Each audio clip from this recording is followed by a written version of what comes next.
Ever get that feeling? You see a trade and it's practically screaming profit, but there's this little voice in the back of your head, the one whispering, what if?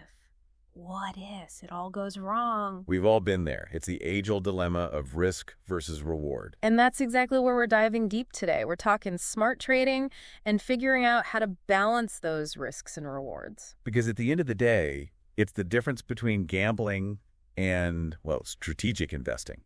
We want to help you make those smart moves. Exactly. And we've got some wisdom to guide us. This week's source had a great way of putting it. Your trading will get better as you stop taking stupid risks and start creating good risk-reward ratios. It's such a simple statement. But it's so true. It really gets to the core of it all. Okay, stupid risks. It does sound a little harsh when you say it like that, but I think we've all made those mistakes at some point. What exactly makes a risk stupid in trading? Well, you have to think of it this way. A stupid risk is any trade where the potential downside, like what you could possibly lose, Right. is way bigger than the potential upside. The potential gains. Even if you think you've got a good chance of winning. It's like, betting everything you've got on a single coin flip just because you're feeling lucky that day. Yeah, I don't think I'd want to be on the wrong side of that coin flip. It's just not a smart move. So how do we avoid those kinds of risky trades? How do we make sure that we're not taking those stupid risks? I feel like it comes down to understanding and actually actively trying to create good risk-reward ratios, right? Absolutely. Yeah. Think of it like this. You're essentially building a safety net into every single one of your trades.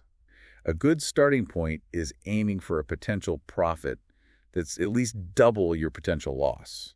Okay. So let's say you're putting $500 at risk on a trade.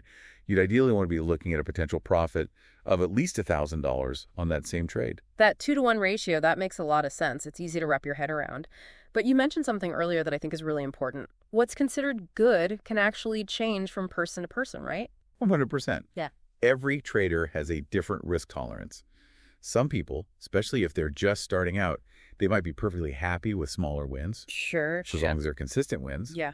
But then you have other, more seasoned traders who might be okay with taking on more risk. Because they could see a bigger reward. Exactly. So really, it's about knowing yourself, Yeah. knowing your financial goals, knowing what you're comfortable with. So for our listeners out there, what are some steps they can take to figure out their own risk profiles before they actually, jump into the trade? Well, like they say, knowledge is power. Research is absolutely essential here. You need to thoroughly research whatever you're thinking of trading. Understand the market sentiment, the economic factors, anything that could impact your trade. But you're not just going in blind. You're doing your homework. Exactly. And then there's position sizing.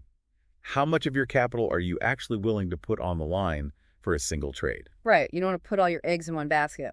Diversification is key. And that actually leads us to some more strategies for improving your risk assessment. Oh, okay. What else is there? Well, you've got your stop loss orders. Those are super important.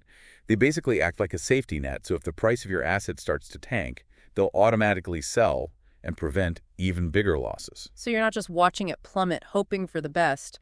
You've got a plan in place. Exactly. And then, of course, we can't forget diversification. Right. We touched on that a bit. Don't put all your eggs in one basket. You want to spread your investments around to different assets. So if one takes a hit, the others can hopefully cushion the blow. Exactly. Those are some really solid, actionable steps.